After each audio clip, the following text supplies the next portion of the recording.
O trabalho artístico é permitido, existe uma legislação, né, uma autorização, tal, o pai faz a gestão do dinheiro, os horários são muito bem estabelecidos, então o artista pode, claro que pode, né, e deve mesmo, porque não há problema nenhum.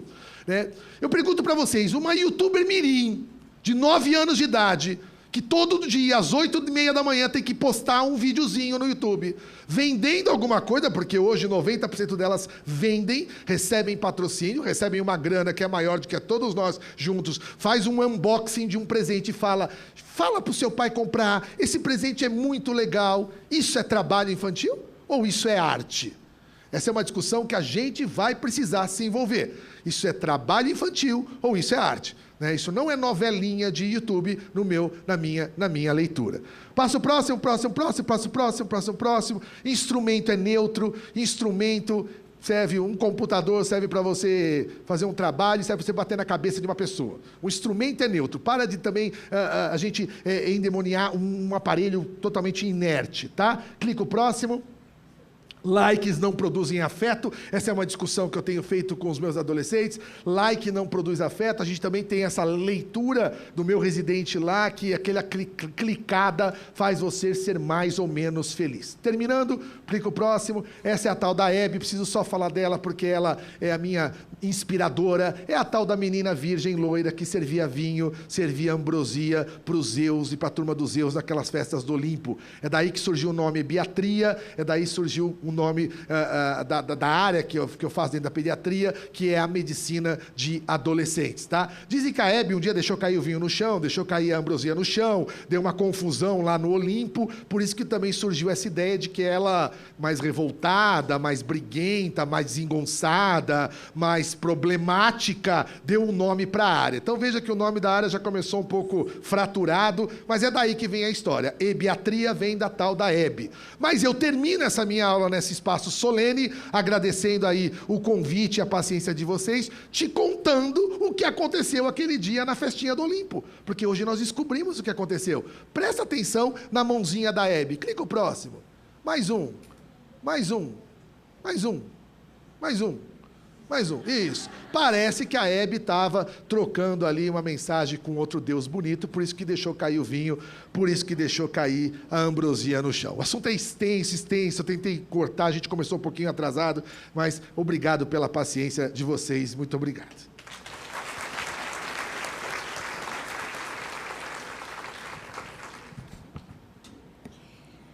Agradecemos a presença dos componentes dessa mesa, muito obrigada pela participação e convidamos para que tomem assento na plateia. Convidamos para compor a próxima mesa, cujo tema é Rede de Proteção, a senhora Paula Yoshimura Coelho, que fará a coordenação dessa mesa de debates. A senhora Sandra Cavaletti Toquetão, que falará sobre o papel da escola na identificação e prevenção de maus tratos. E o Dr. Mário Roberto Richheimer, que falará sobre o papel do setor saúde na prevenção de maus tratos.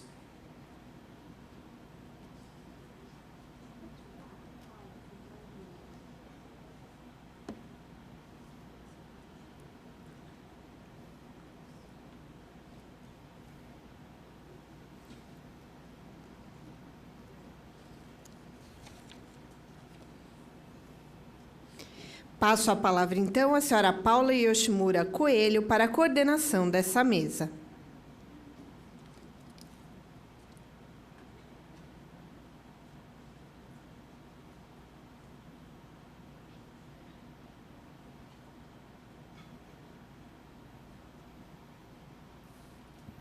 Bom dia a todos. Quero agradecer muito o convite da sociedade. Fico muito lisonjeada por poder estar participando deste evento. Está ao meu lado para participar dessa...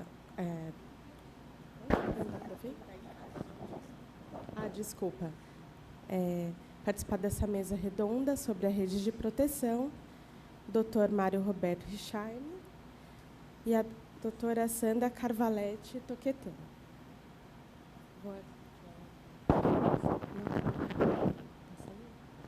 Desculpa, agora acho que todos estão me ouvindo. Eu vou pedir para a doutora Sandra Cavalete Toquetão iniciar a sua palestra, por gentileza.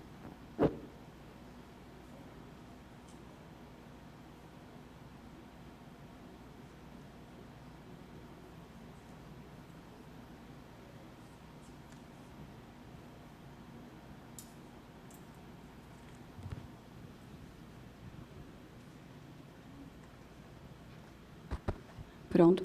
Alô? Bom dia a todos e todas. Com muito orgulho de estar aqui representando a educação, os professores que estão aqui hoje. Muito obrigada pela oportunidade e, principalmente, de representar a educação pública como funcionária da prefeitura, o chão da escola, e também como pesquisadora. Tive a oportunidade de fazer um mestrado financiado pela própria prefeitura e também hoje sou pesquisadora, doutoranda em Ciências Sociais, também bolsista de CNPq, sofredora aqui para a gente continuar na pesquisa e no chão da escola. Falando sobre escola hoje, a gente traz a questão do papel da escola na identificação e prevenção de maus tratos. Para poder falar disso, eu preciso falar de onde eu venho, de onde eu estou hoje. Hoje eu estou na Zona Norte de São Paulo, né, trabalho na periferia de São Paulo, em Pirituba. Sou coordenadora pedagógica de uma EMEI, de uma escola de educação infantil, com crianças de 4 e 5 anos. Pode passar. E aí, para a gente pensar sobre, sobre proteção de criança, que criança é essa que a gente enxerga hoje? Então, a gente tem lá, nos documentos da Secretaria Municipal de Educação, que a criança é o sujeito, a criança e o adolescente são sujeitos de direito. E que direitos são esses hoje? Que direitos estão sendo oferecidos ou negados no chão da escola? Devem opinar e participar das escolhas capazes de influir nas suas trajetórias individuais e coletivas. Até que ponto essa criança, esse adolescente, realmente tem espaço de voz, de opinar pela organização da escola. Então, a gente precisa pensar, primeiro, que criança é essa que realmente está sendo escutada no nosso dia a dia. E aí eu trago aquela imagem, conversando um pouco com o Benito. O problema será que são as tecnologias ou são as propostas, muitas vezes, que engessam? Então, a gente tem que pensar também nessa questão de que proposta a gente traz como currículo da cidade para que possa escutar as crianças. Pode passar? Que criança é essa que, muitas vezes, no nosso discurso, a gente fala que ela tem emoção, ideia, intenção, expressão de experiência. Porém, no nosso dia a dia, às vezes, com as salas lotadas que a gente tem, acontece dessas crianças estarem, muitas vezes, lá engessados aqueles corpinhos, muitas vezes sem atenção ou abandonadas na escuta. Que criança que é essa que, muitas vezes, eu uso a tecnologia para silenciá-las? Eu entrego, é diferente, acho que do caso da foto da Eduarda, que o Benito trouxe, que está lá em interação com o grupo, né? Mas, muitas vezes, eu entrego um celular para silenciar e para me afastar daquela criança. Então, a gente percebe, muitas vezes, até mesmo para aquela criança não chorar.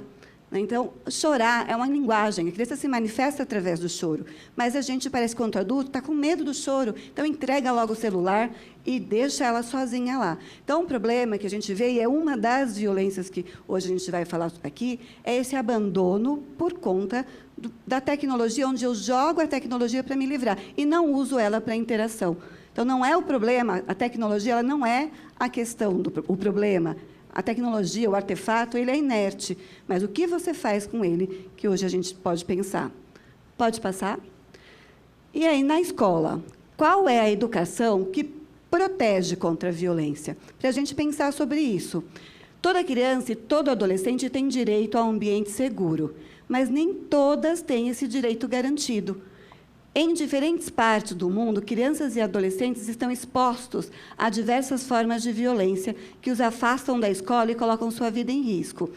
Então, eu tenho o direito garantido de escola, de ter um lar, mas esse direito está garantido a todos? Pode passar?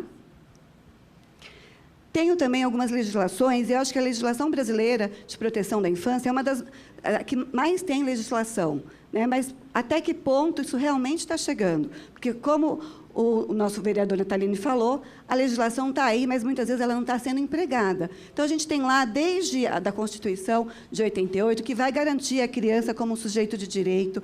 Ela vai sair daquela criança que muitas vezes tinha que ser ajustada numa sociedade para uma educação pensada numa educação integral, uma educação de proteção.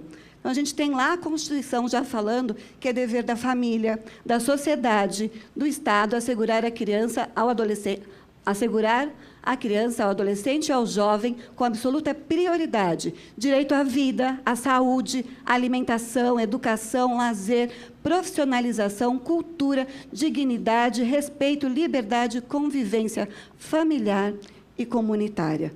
Muitos direitos que a gente precisa hoje conversar para garantia. Pode passar? Temos também aí, logo em seguida da Constituição, o ECA, né, que também traz para a gente um dado importante, que é, eu vou colocar uma rede de atendimento de proteção àquela criança, uma rede governamental e não governamental. E é aí que a gente vai chamar a questão da rede de proteção. Que rede de proteção é essa hoje que a gente tem para poder acionar e juntos trabalhar? Porque não, eu, como escola, hoje aqui, posso afirmar para vocês, a escola sozinha não dá conta. A gente precisa dessas parcerias. Que bom hoje ver todas essas parcerias aqui, mas isso tem que ampliar. A escola sozinha não dá conta de proteger a criança, mas é a escola a primeira rede que pode proteger. Os casos de violência que a gente vê, de meninos e meninas que foram assassinados, muitas vezes essas crianças estão fora da escola, né? São crianças e adolescentes que não frequentam. Então, a escola, a gente já tem essa consciência de que é o primeiro lugar, mas ela precisa de uma rede, que é essa rede que a gente vem construindo a duras penas. Pode passar? Aí a gente percebe os tipos de violência que tem que na escola, a gente vê no dia a dia, que vem desde a violência sexual, aí vem todas essas questões, até mesmo a exposição da criança com vídeos que não são adequados para ela, com pornografia. Então, você acaba vendo isso por conta, por exemplo, dessas crianças que estão sozinhas, sem assistência, sem escuta.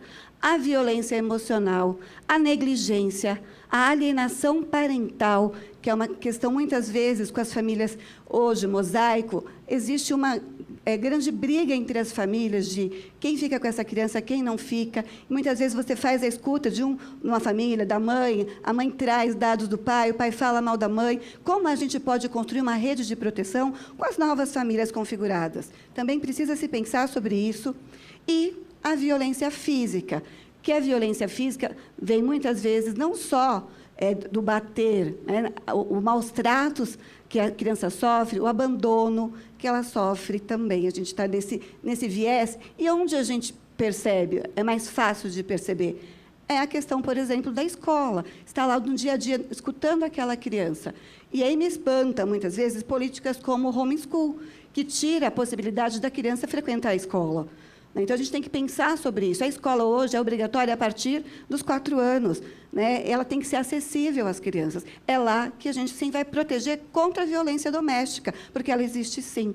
Né? Hoje, a gente acha muito claro que não se bate na mulher. É muito claro que não se bate no empregado. Né? Então, está claro isso. Por que não está claro que não é para bater na criança? Então, a gente ainda tem pessoas que falam, não, mas ela precisa apanhar, eu só bato um pouquinho. Por que a criança não é tratada como um ser humano? Por que a gente já sabe que não é para bater na mulher, apesar de muita gente ter que falar sobre isso? Mas, para a criança, tem gente que ainda reclama que não pode bater. Então, isso é uma violência e que está lá nos lares, e a gente precisa falar sobre isso. Né? Recentemente, uma criança veio e falou assim, professora, meu pai, na hora de me dar um banho, me empurrou e me fez essa marca. E aí? Não pode, e a gente tem que fazer alguma coisa. Uma rede de proteção. A criança precisa saber do direito que ela tem, né, e a gente precisa saber onde acionar essa rede para a gente conversar. Pode passar? E aí eu tenho a questão do homicídio. Em geral, né, a gente sabe que são meninos negros de família de baixa renda, são crianças que vivem em territórios vulneráveis e violentos, sem acesso adequado a serviços de saúde, assistência social, educação, esporte e lazer. Então, a gente já tem isso configurado, já sabemos que é na periferia onde morrem-se mais crianças. Dessa forma, pode passar? Sabemos também que o homicídio, no entanto, é apenas um dos capítulos, mas que milhões sofrem de violência, castigo, agressão verbal, abuso, exploração do trabalho, abandono e negligência, entre outros tipos. E a escola? Sabendo disso, o que pode fazer? Pode passar? Lidar com essa realidade na escola hoje é uma das questões mais difíceis, porque a gente trava nessa rede, nesse acionamento da rede. Então, na própria comunicação entre as diferentes redes de proteção, a saúde, a rede de esporte, a biblioteca que está do lado da escola, como a gente pode fazer essa rede de proteção e acionar dentro do seu território. Hoje, aqui não dá para a gente fazer uma receita de como fazer isso, mas uma das melhores dicas é olhe para o seu território. Quem são os parceiros que estão do lado da escola? Então, é de a gente pensar sobre acionar essa própria rede. Pode passar? E aí eu tenho dificuldades, né, que é, por exemplo, conviver com a impunidade do próprio agressor. Então, como fazer isso quando você percebe que a criança sofre de violência doméstica e você devolve essa criança em casa. A sociedade conhecer realmente o papel do conselho tutelar, a fragilidade da rede de proteção, recursos materiais insuficientes, envolvimento das famílias nas situações de violência e a falta de habilidade do professor de identificar essa violência. Pode passar? E aí ela vai bater em 3 grandes eixos dentro da escola para que a gente possa formar uma rede de proteção. A promoção, a defesa e o compromisso. Pode passar? Quando eu falo em promoção, é a formação mesmo de quem está lá, né? É pensar em ações protetivas e preventivas para a criança. Pode passar? Quando eu falo em defesa, é de pensar alertas rápidos, como eu posso acionar essa rede de proteção rápida, como um professor que detecta uma violência, ele passa para o gestor aciona, por exemplo, o conselho tutelar, pode passar? E o compromisso com a legislação vigente, pode passar. Então, outro ponto importante, ponto focal da escola. Quem é a pessoa onde pode acolher? Essa liderança dentro da escola que acolhe, que sabe acionar. A liderança dentro da saúde, que faz a ponte com a escola. Pode passar? Enfim, a observação e o contato diário com as crianças na escola colabora para os educadores, para que os educadores possam oferecer apoio, conforto e acionar esse procedimento de rede de proteção. E aí eu conto com quem está no chão da escola para que possa olhar para o próprio território e para a própria criança, propor planejamentos, ações e práticas que possam chegar mais perto na escuta da criança. Muito obrigada.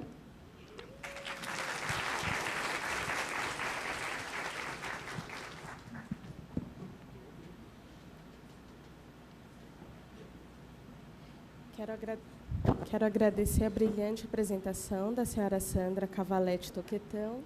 Vamos iniciar agora a apresentação do Dr. Mário Roberto Reichmann.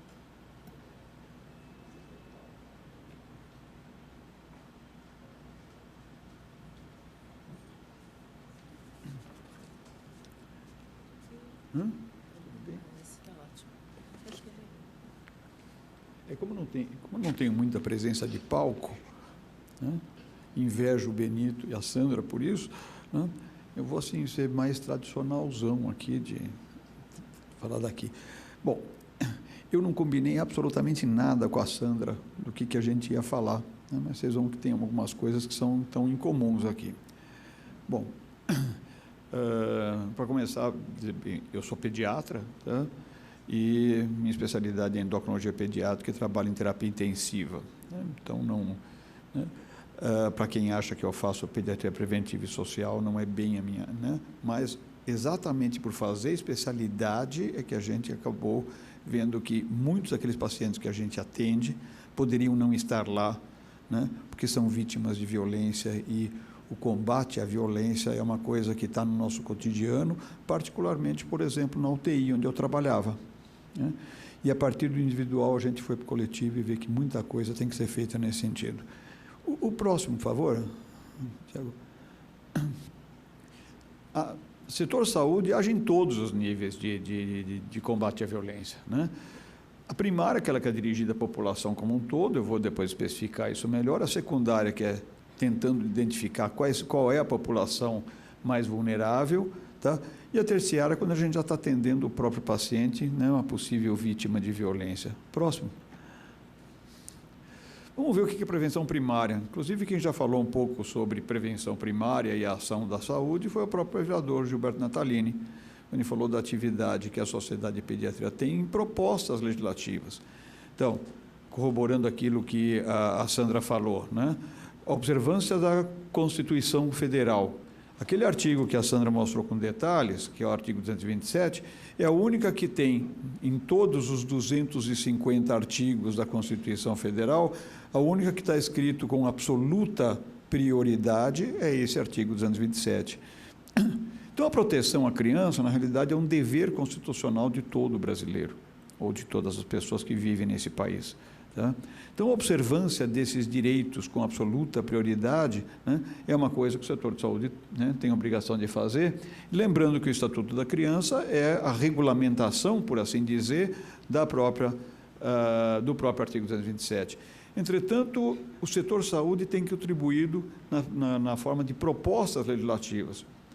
Então, o vereador Natalini lembrou uma que nós fizemos em comum, né? Isso foi feito durante a minha gestão, na presidência da Sociedade de Pediatria, que a gente falou, para prevenir, né, a síndrome alcoólica fetal, tem que ter uma lei que proíbe a venda ou né, o uso de bebidas alcoólicas e uma campanha pública que não se toma álcool durante a gravidez.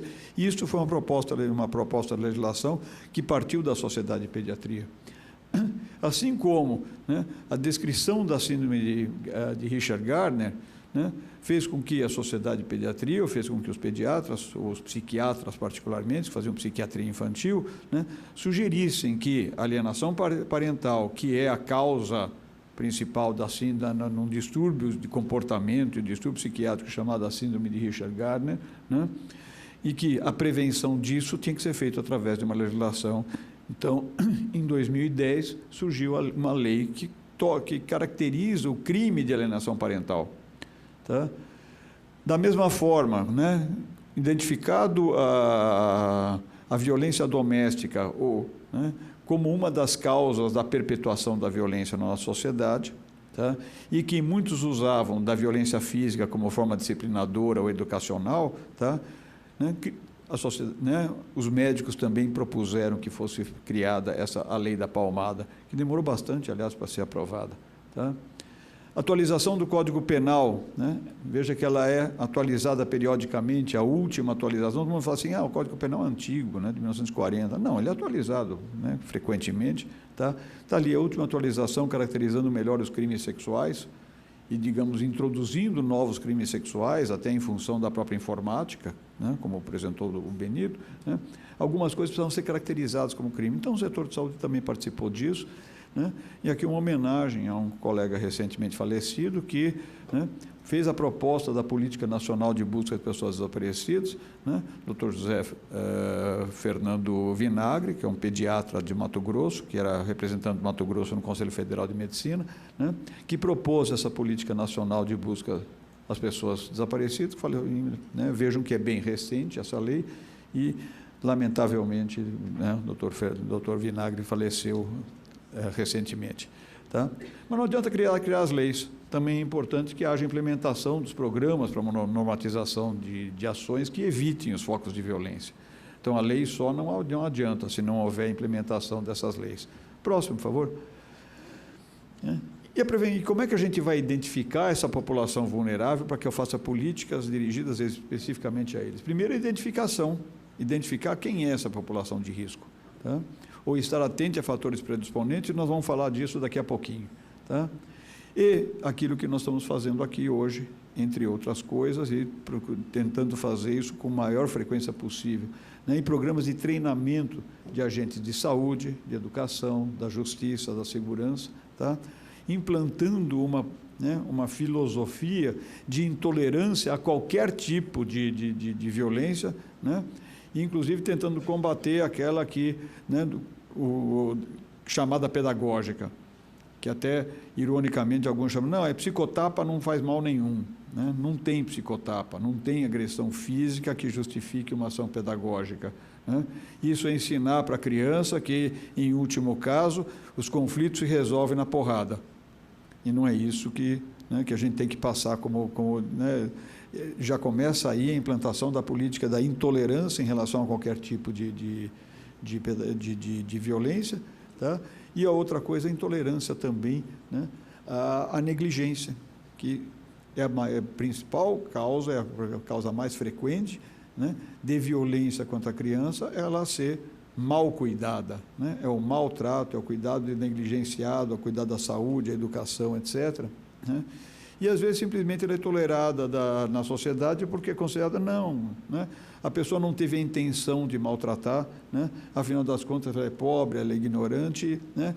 E a gente acaba sendo omisso em relação a esse tipo de violência. Próximo, por favor. Né? Bom, quando a gente vai atender uma criança supostamente vítima de violência, ou que a gente acha que, né, que pode, no diagnóstico diferencial, ela pode ser uma criança vítima de violência, claro que a função imediata é cessar aquela violência, né, o agravo de imediato, tá? E claro que é a redução das sequelas, né? É lembrar que isto ninguém faz sozinho, como bem disse a Sandra, não é uma coisa que a educação faz sozinha, que a saúde faz sozinha, a gente tem que, né, o atendimento tem que ser, a princípio, multiprofissional e tem que ser integrado, tá? E lembrar que, né, este caso, essa suspeita, tem que ser notificada, tem que ser comunicada a alguém, tá?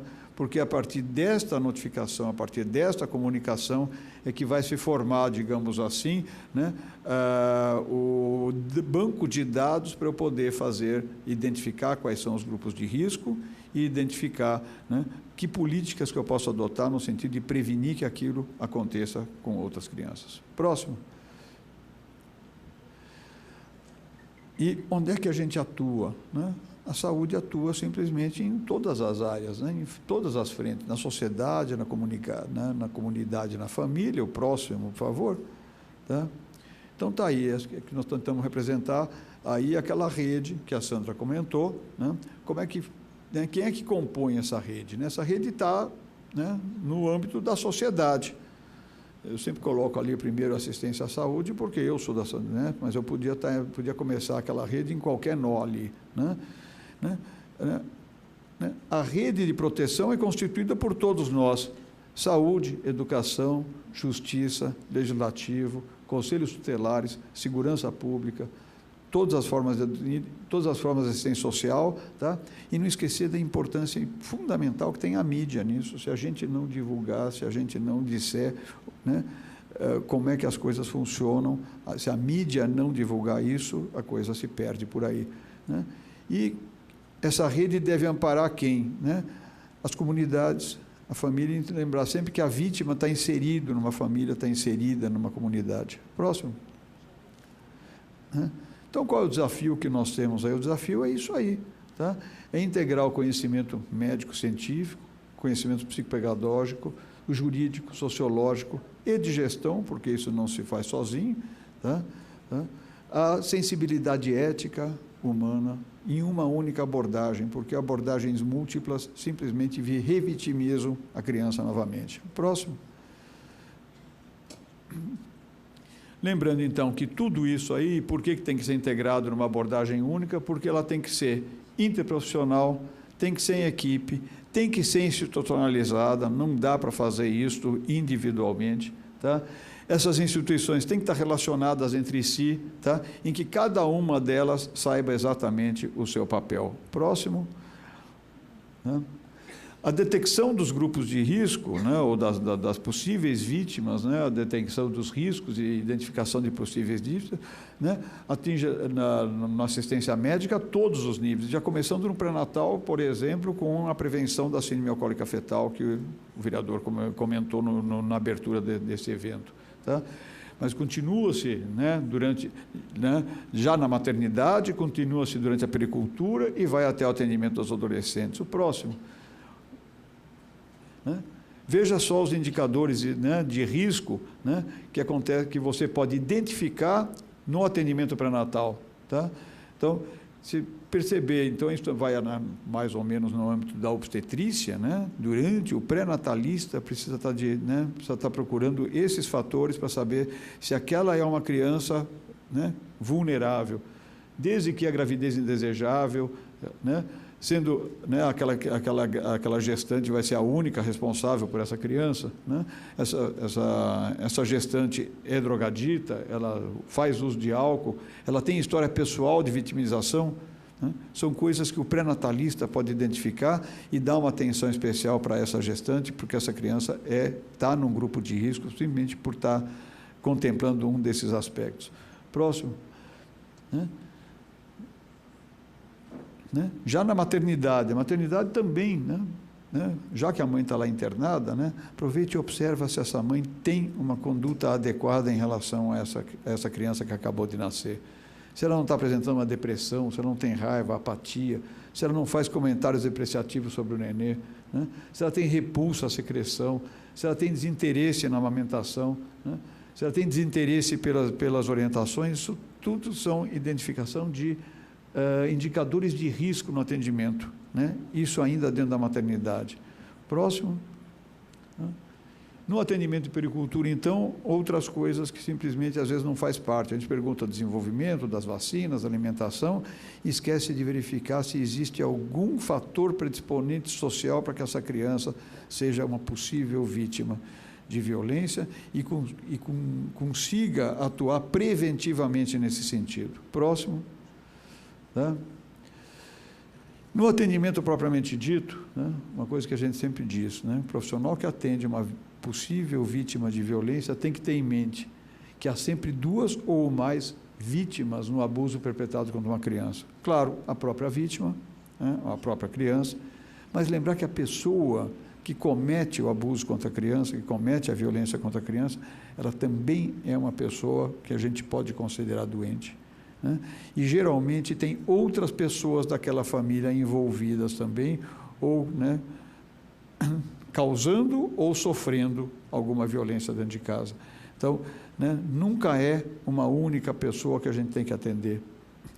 E não sair correndo para fazer notificação ou para tentar distribuir, mas sim estudar cada caso individualmente, precisa ser um estudo, né, caso a caso. O próximo. Tá? Então, no momento que eu estou atendendo, né, uma possível vítima de violência, se o caso não for grave, a criança não tem lesões muito sérias e tem quem cuide dela, a impressão que eu tenho é que tem quem cuide, eu posso dar alta e encaminhar ao Conselho Tutelar. O Conselho Tutelar, a princípio, né, é quem vai tomar as iniciativas da rede de proteção. Entretanto, próximo. Né, claro, se a lesão for mais grave ou, ao atender, eu acredito que eu não posso mandar essa criança para casa porque não vai ter quem cuide dela, tá? Eu interno essa criança, né? Faço um relatório não só ao Conselho Tutelar como à Vara da Infância, e é ela que vai, né, a Vara da Infância, o juiz da Vara da Infância e Juventude é que vai, né, redistribuir esse caso e dizer, inclusive, a quem que eu devo encaminhar essa criança. Próximo. Se houver algum crime envolvido, lembrar que, né, quem faz laudo pericial é o Instituto Médico Legal, tá? E isso tem que ser feito via delegacia, e não esquecer uma coisa importante, o próximo, tá? Que é notificar o Sistema Nacional, né, de Agravos de Notificação. Próximo. Né? Lembrar que é um dever constitucional nosso, está ali, né, o médico, o professor, responsável sobre a atenção à saúde, de ensino fundamental, pré-escola, creche, deve comunicar, isto é lei, tá, à autoridade competente a respeito da suspeita ou confirmação de maus tratos. A autoridade competente, a princípio, é o Conselho Tutelar, mas na omissão do Conselho Tutelar, tá, a Vara da Infância ou o Ministério Público devem ser acionados. Né? E lembrar que isso aí não tem a intenção de ser uma denúncia, mas sim a intenção do benefício e da segurança desse paciente. Próximo. Tá?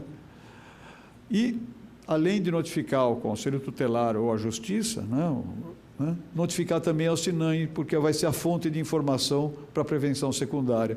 E lembrar que a violência contra a criança, a violência é doença de notificação compulsória, está lá na portaria 204 do Ministério da Saúde, né, que é para conhecer o perfil, né, epidemiológico da violência, para se tomar alguma providência no sentido de tentar evitar que ela volte a ocorrer.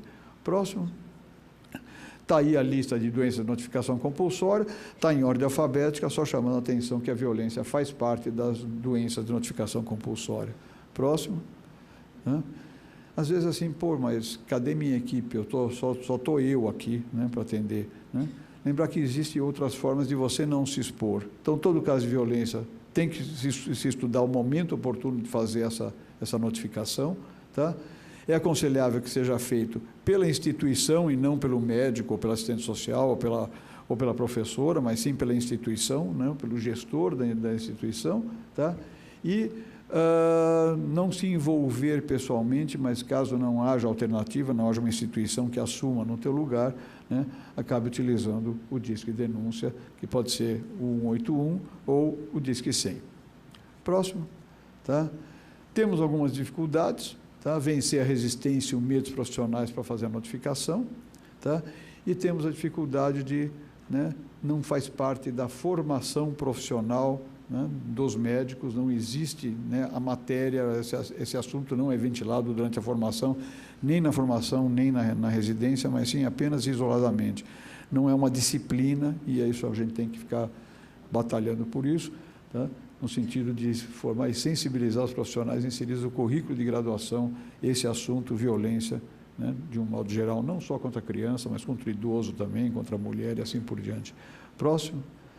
E só para lembrar, existe, né, um programa de estratégia da Organização Pan-Americana de Saúde, que chama-se, esse programa chamado Inspire ou Inspire, né? Ele está disponível na internet, né, através desse site que está aí, o próximo, tá? E ele tem por objetivo acabar com o abuso, exploração, tráfico de todas as formas de violência, eliminar todas as formas de violência contra todas as mulheres e meninas na esfera pública, privada, reduzir significativamente todas as formas, e isso são políticas agora globais, né?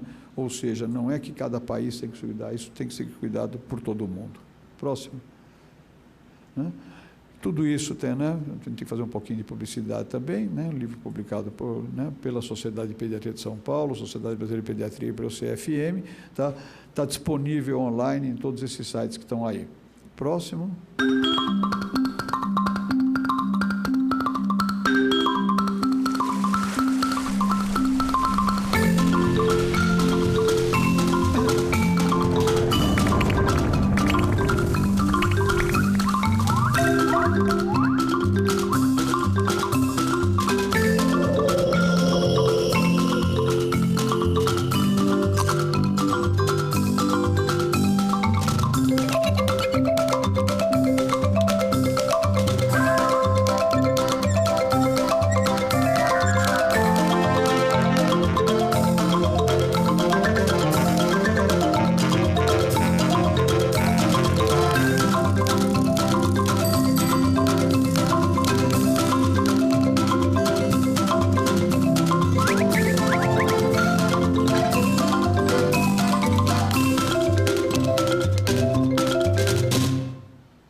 Pelo adiantado da hora, tá? Eu vim informar que, infelizmente, nós não poderemos realizar essa mesa redonda. Porém, eu gostaria de chamar o senhor Jonathan Oliveira para estar fazendo uma breve apresentação.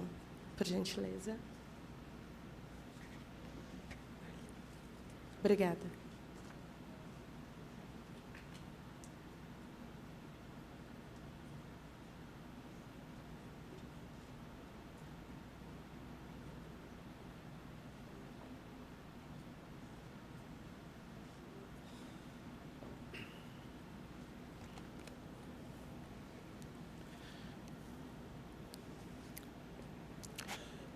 Bom dia a todos. Eu gostaria de agradecer, dar meus cumprimentos aqui à Sociedade de Pediatria, que tem realizado anualmente esse fórum, né? Eu, particularmente, não conhecia esse evento tão importante, até porque, de uns anos para cá, eu comecei a me dedicar totalmente, principalmente às organizações sociais que têm abraçado essa causa da criança e do adolescente. Colocar aqui um breve relato aqui da forma como eu trabalho, como eu atuo. Sou conselheiro dos direitos da criança e do adolescente, o CONDECA, né? E há alguns anos atrás eu era assessor parlamentar de um gabinete de um deputado, o deputado Wellington Moura, e aí eu comecei a dar atendimento para as organizações sociais que tinham dificuldades. Eu, por ser gestor de projetos, eu comecei a dar esse atendimento às organizações que tinham dificuldades de colocar num papel uma boa proposta que envolvia crianças e adolescentes. E eu comecei a me aprofundar no assunto, comecei a me dedicar a esse trabalho que é de grande importância, e todas as vezes que eu falo sobre criança e adolescente, eu sempre trago na tela do meu celular a foto da minha filha, que vai fazer 2 anos agora, dia 13 desse mês agora de novembro, e a minha dedicação, ela começou a ganhar proporção, porque as organizações sociais são muito carentes desse apoio, de alguém que brigue por elas, que lute por elas, que vá conhecer de perto as dificuldades, que vá entender a realidade de cada uma delas. Aqui tem algumas organizações que eu conheço, que eu cumprimentei aqui, alguns presidentes de organizações, que eu até visitei, que eu fui conhecer o trabalho, vi de perto as dificuldades que elas enfrentam, né? Porque as organizações sociais, elas estão lá na ponta, elas estão realmente de mãos dadas com a criança, né, e o adolescente, conhecem de perto, de fato, essas dificuldades. E depois que eu comecei a dar esse atendimento, esse apoio a essas organizações, o número de organizações começou a crescer, porque elas começaram a me procurar, elas iam passando uma para as outras o meu contato e dizendo, olha, o Jonathan, ele dá uma atenção. Muito bem, hoje eu sou assessor aqui na Câmara Municipal, do gabinete do vereador Atílio Francisco. Como falei para vocês, fui eleito conselheiro estadual dos direitos da criança e adolescente o ano passado. Comecei a atuar em janeiro. E todas as vezes que eu me sento na cadeira, no CONDECA, e a gente começa a tratar desses assuntos com relação à criança e adolescente, cada dia que passa eu me apaixono mais por essa atuação. Muito bem, quando a sociedade me convidou, né, na pessoa da Cíntia, para que eu viesse participar, eu fiquei muito feliz, porque quanto mais atuante eu estiver, com certeza eu estarei somando para eu estou falando aqui em nome dos projetos sociais, eu estarei somando para esses projetos sociais, para que eles ocorram e aconteçam da melhor maneira possível. Eu fiz uma breve escrita aqui para trazer alguns dados, né? E eu gostaria que vocês se atentassem, porque, na verdade, eu vou trazer um relato rápido sobre isso. Muito bem. Nós vivemos em um país que ocupa a 5ª vergonhosa posição que mais matam adolescentes no mundo. No período de 2006 a 2015, cerca de 100 mil meninos e meninas foram vítimas de homicídios no Brasil. Dados da Unicef, do Unicef. Acreditem, o número é maior do que em países como a Síria e o Iraque. Esse relatório, o relatório Índice de Homicídios na Adolescência, mostra ainda que a situação continua desta maneira. 43 mil adolescentes de 12 a 18 anos serão mortos no Brasil entre 2015 e 2021. A edição de 2019 do Mapa da Desigualdade na cidade de São Paulo, um dos dados que mais chama a atenção é sobre a mortalidade infantil. Por exemplo, Perdizes, área nobre da capital, morre 1,07 criança a cada 1.000 nascidas vivas. No Marcilac, bairro pobre, morre 24,59 crianças a cada 1.000. A diferença entre um bairro e outro é de 23 vezes. O ECA, ele traz justamente isso, dizendo o seguinte: o ECA vai completar agora 30 anos, é o guardião dos direitos da criança e adolescente. Primeiramente, é preciso entender que esses direitos só serão respeitados, preservados e cumpridos quando a família, as comunidades, a sociedade e o poder público assegurarem com absoluta prioridade a efetivação dos direitos. Então, qual é o papel do CONDECA? Estou finalizando. O CONDECA tem como uma das suas principais atribuições a participação na elaboração de políticas de atendimento à criança e ao adolescente. O Conselho, além de defender e garantir esses direitos, ele também apoia as políticas públicas que causem impacto de transformação social na vida dessas nossas crianças. Outro dado alarmante é o Disque 100, que recebe diariamente 50 casos de crimes sexuais contra menores. Pensando nisso, o CONDECA teve como eixo importante no edital 2019 receber projetos voltados a combater, prevenir o abuso sexual infantil e também acompanhamento, atendimento das vítimas de violência doméstica e acidente doméstico.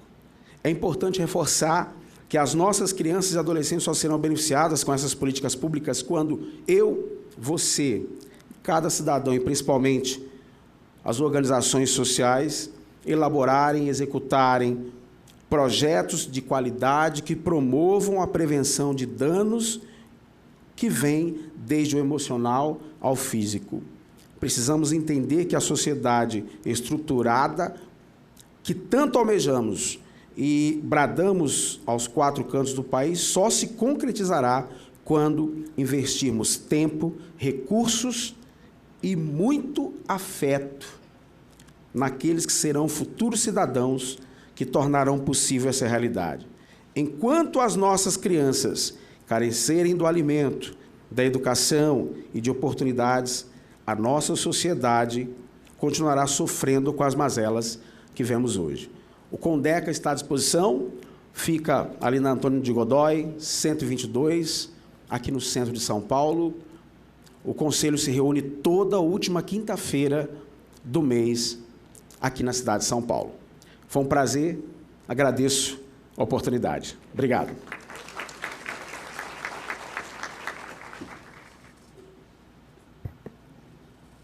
Quero agradecer a excelente apresentação do Dr. Jonathan Oliveira, da senhora Sandra Cavaletti Toquetão e do Dr. Mário Roberto Richheimer. E agora passo a palavra para o Dr. Cláudio Barsante. Eu queria, na verdade, agradecer a participação de todos que fizeram parte dessa mesa, convidar para que vocês tomem assento na plateia.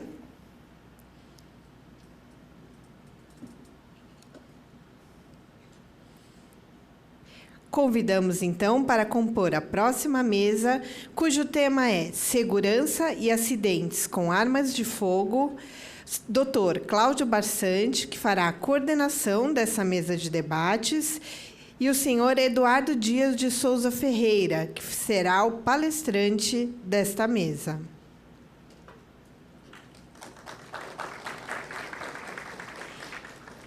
Passo a palavra, então, ao Dr. Cláudio Barsante para a coordenação da mesa.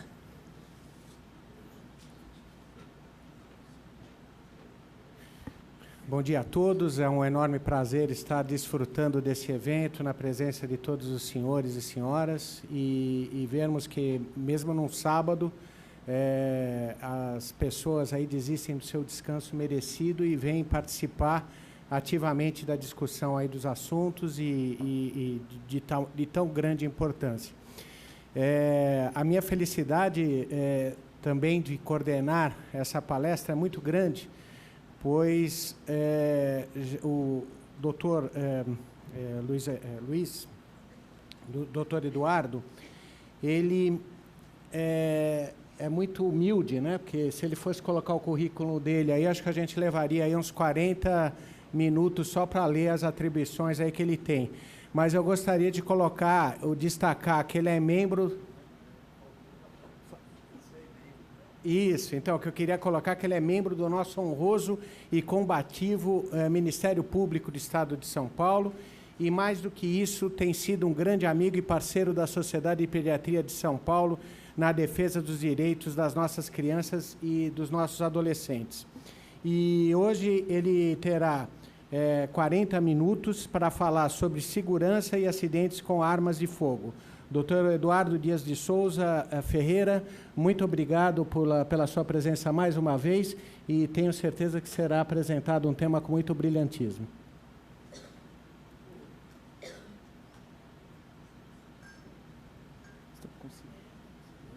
Não, sim, mas lá, será que consegue?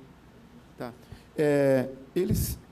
Eu tenho aqui esse tempinho para conversar com vocês, um material que eu vou passar aqui para a coordenação, vou passar para vocês e, se possível, o endereço na internet, que tudo isso está disponível nos meios digitais aí.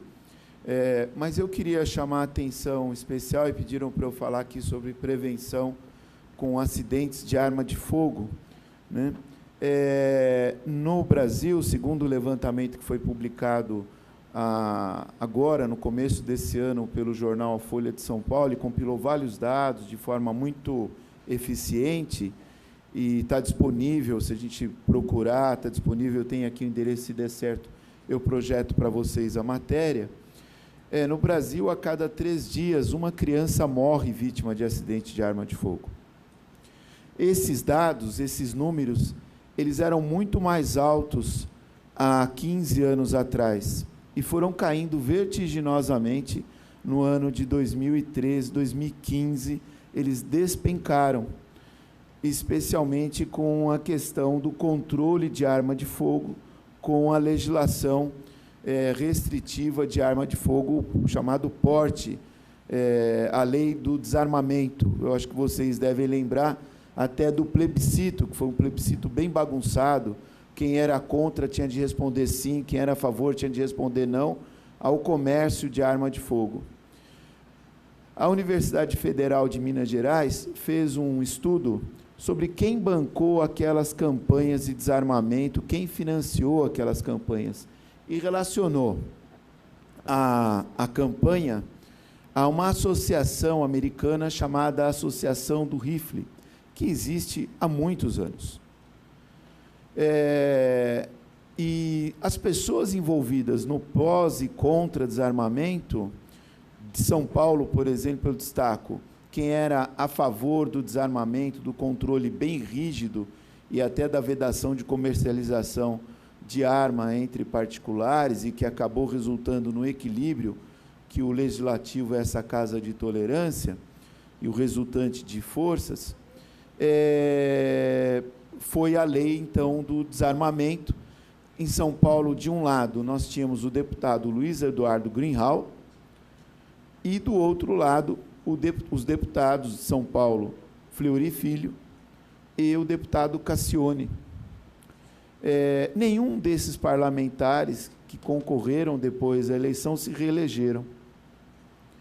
Essa pecha, essa marca, esse debate, ele é bastante pesado, e um aspecto que fica aqui, essa matéria, se tiver, eu posso falar dali, levar um microfone, para eu poder ir projetando para vocês esses dados à medida que eu vou falando. Efetivamente, eu sou promotor no Estado de São Paulo, agora em 13 de novembro, eu completo 30 anos.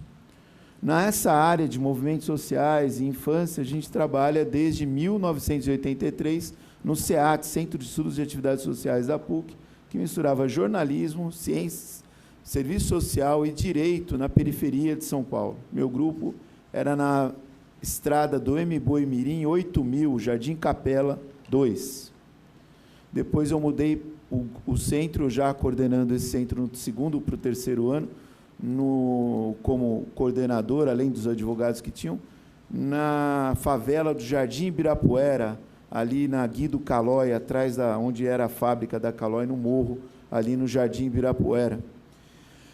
E, como estudante ainda, em 86, a gente se deparou pela primeira vez com um acidente de arma de fogo, quando em Santo André, na casa do meu colega, hoje também promotor, procurador de justiça, Milton Teodoro Guimarães Filho, e a vizinha chamando lá, aos prantos, que um sobrinho dela, tinha se acidentado com arma de fogo. Eram 2 primos, um deles tinha descoberto lá a arma, pegou a arma, o pai, e manuseando, acertou a própria cabeça. Essa versão que aparecia primeiro.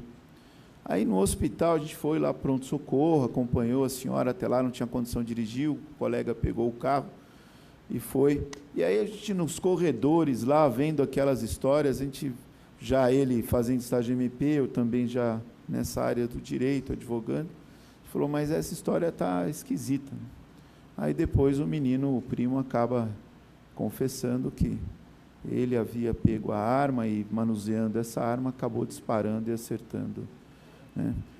E eu lembro uma situação que, quando criança, um colega meu mais velho pegou a arma, descobriu a arma de um pai, de um amigo nosso, comerciante, tinha uma arma em casa, e ficou apontando essa arma.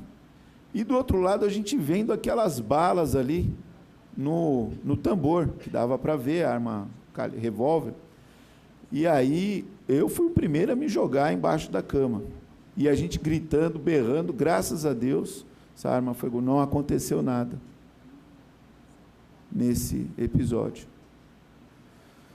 Isso no Brasil era uma questão, digo, epidêmica, até endêmica, né? Que é uma coisa com epidemia e endemia, e reduziu bastante.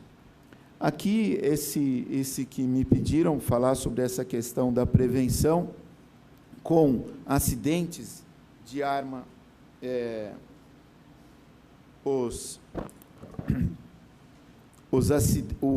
segurança com a segurança e acidentes com arma de fogo.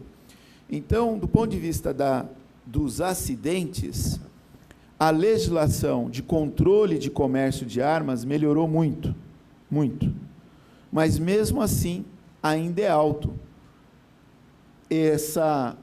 Eu vou ficar aqui para...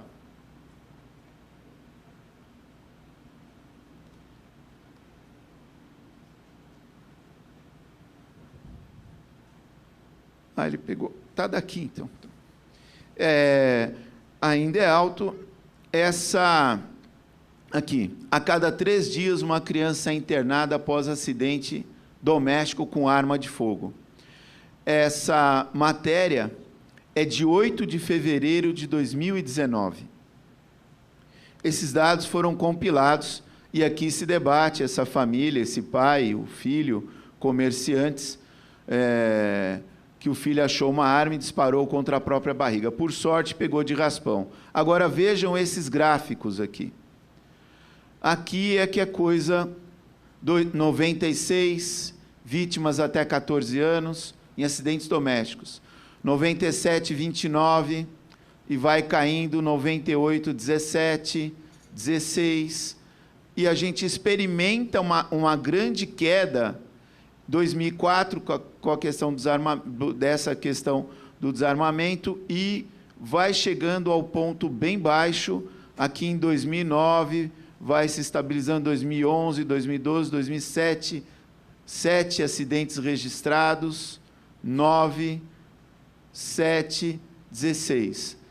Então, isso foi um processo todo de debate intenso e de aplicação de um conceito de segurança que se chama segurança cidadã. Que aqui já estava preparado, eu vou projeto aqui para vocês.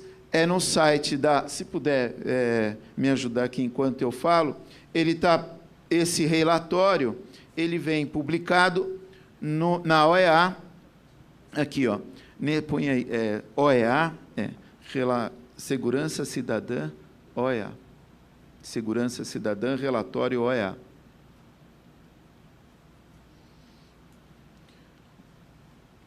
Se pudesse abrir em outra aba, porque aí mantém, né? Mantém. Esses dados e aquele infográfico do jornal ligado na internet, vocês vão ver outros gráficos também importantes. Eu estou chamando a atenção